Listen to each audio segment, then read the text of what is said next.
ಶಿರ್ಸಿ ಹಾವೇರಿ ಮಾರ್ಗ ಸಂಪೂರ್ಣ ಹಾಳಾಗಿದ್ದು ಸಾರ್ವಜನಿಕರ ಅಸಹನೆ ಮಿತಿಮೀರಿದೆ.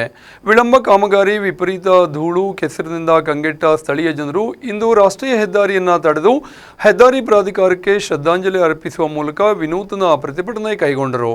ಹೌದು, ಶಿರ್ಸಿ ತಾಲೂಕಿನ ಬಿಸಿಲಕೊಪ್ಪದಲ್ಲಿ ವಾಹನ ತಡೆದು ಬೃಹತ್ ಪ್ರತಿಭಟನೆ ನಡೆಸಿದರು.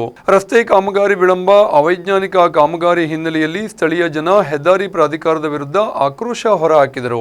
ಶಿರ್ಸಿ ಹಾವೇರಿ ಸಂಚಾರ ಕೆಲವು ಸಮಯ ಸಂಪೂರ್ಣ ಬಂದ್ ಆಗಿದ್ದು, ಹೆದ್ದಾರಿ ಬಂದ್ ಹಿನ್ನೆಲೆಯಲ್ಲಿ ಪೊಲೀಸರು ಶಿರ್ಸಿ, ಬಂಕನಾಳ, ದಾಸನಕೊಪ್ಪ ಕಡೆಗೆ ವಾಹನ ಸಂಚಾರ ಡೈವರ್ಟ್ ಮಾಡಿದರು. ಶಿರ್ಸಿ ಎಸಿ ಚಂದ್ರಶೇಖರ್, ತಹಶೀಲ್ದಾರ್ ಪುಟ್ಟರಾಜು ಗೌಡ ಸ್ಥಳಕ್ಕೆ ಆಗಮಿಸಿ ಪ್ರತಿಭಟನಾ ನಿರತ ಸ್ಥಳೀಯರಿಗೆ ಶೀಘ್ರದಲ್ಲೇ ಹೆದ್ದಾರಿ ಕಾಮಗಾರಿ ಪೂರ್ಣಗೊಳಿಸುವ ಆಶ್ವಾಸನೆ ನೀಡಿದರು.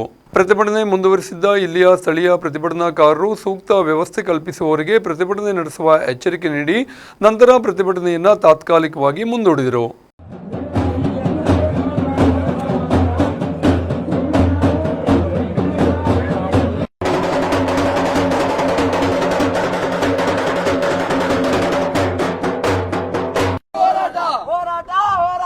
ಬದುಕಿಗಾಗಿ ಹೋರಾಟ ಬೇಕೇ ಬೇಕು, ನ್ಯಾಯ ಬೇಕು, ಬೇಕೇ ಬೇಕು, ನ್ಯಾಯ ಬೇಕು, ಬೇಕೇ ಬೇಕು, ನ್ಯಾಯ ಬೇಕು.